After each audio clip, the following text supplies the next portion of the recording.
Bonjour à tous, bienvenue sur Liberty TV dans votre émission Les coulisses du voyage. Aujourd'hui, nous allons parler de la Suisse.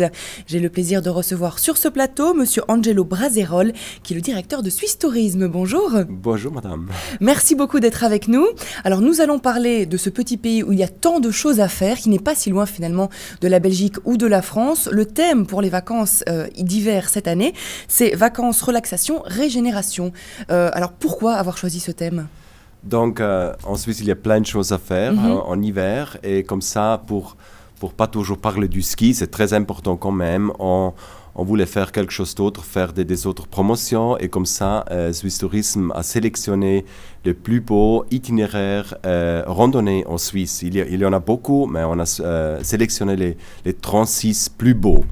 Et ça, on va promouvoir pour notre clientèle. Et il y a vraiment des randonnées spectaculaires en Suisse. Ce sont pour des grands marcheurs ou les enfants peuvent aussi faire ces randonnées? C'est quel public? Non, il y a pour tous les, disons, pour tous les âges, pour toutes les personnes, des randonnées qui durent peut-être 3 heures, très faciles. On voit des panoramas spectaculaires. Tout à fait. Et il y a bien sûr des randonnées plus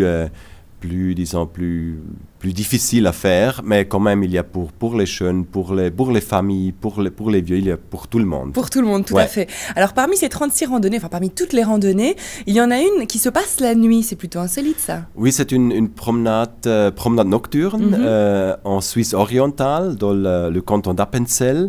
Donc c'est comme je dis, une promenade nocturne. Alors c'est à la lumière de centaines de lanternes.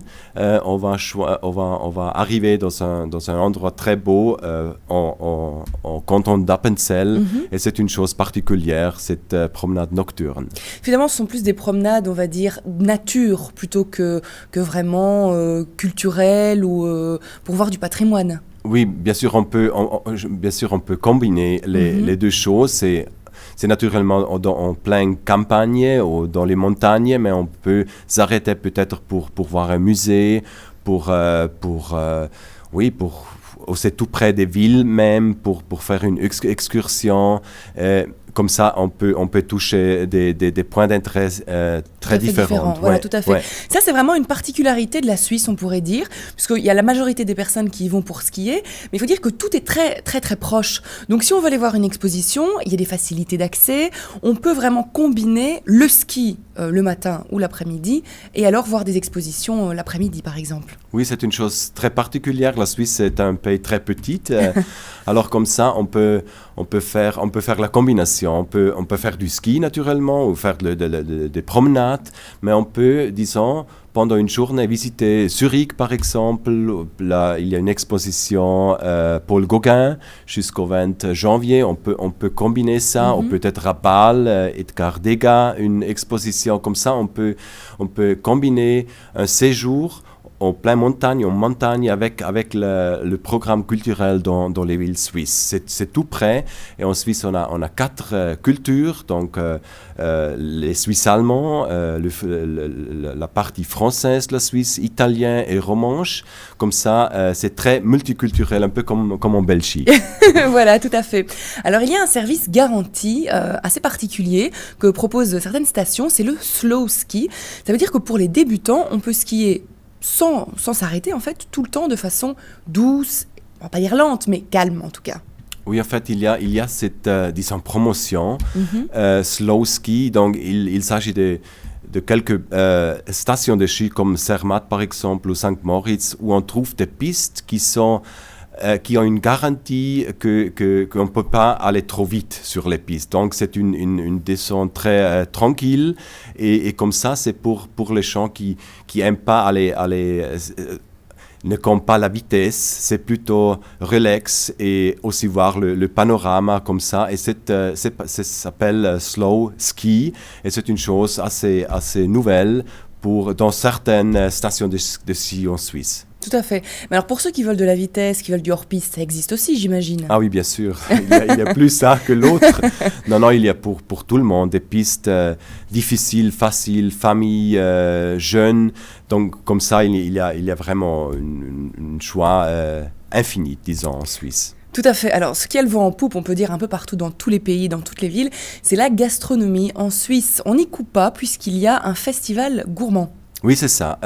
Toutes les années, à Saint-Moritz, sur les lacs de Saint-Moritz, c'est le Gourmet Festival vers fin juin, un week-end. Et c'est sous le signe de la gastronomie haute cuisine. Et c'est une chose merveilleuse parce qu'on peut manger, il y a même on peut faire des promenades sur le lac, il y a des concours avec les chevaux, mais la chose plus importante, c'est la cuisine. Pour goûter la cuisine locale, internationale, il y a les cuisiniers plus importants en Suisse ou internationales. Et c'est une manifestation très, très populaire. Alors la cuisine locale, on la connaît pas tellement bien finalement. Est-ce que vous pourriez nous citer un plat comme ça qui vous vient, un plat vraiment typique de la Suisse? Un plat typique, ouais, bien sûr le fondu, raclette, c'est très populaire. Mais aussi, une autre plat, c'est Rösti. Oui, c'est dans toute la Suisse, on peut le trouver. C'est à la base des patates, une assiette, disons, particulière de la Suisse. Mais en hiver, naturellement, c'est surtout le raclette, le fondu avec un bon vin en Suisse. C'est ça, naturellement. Voilà, heureusement qu'il y a des randonnées après pour éliminer toutes les calories. C'est ça. Oui, absolument. Alors, il y a un autre événement à ne pas manquer. Bon, il y en a beaucoup, mais on ne saurait pas tous les citer. C'est un événement qui fait la part belle au ballon montgolfière. Oui, c'est à Châteaudet, aux Alpes vaudoises.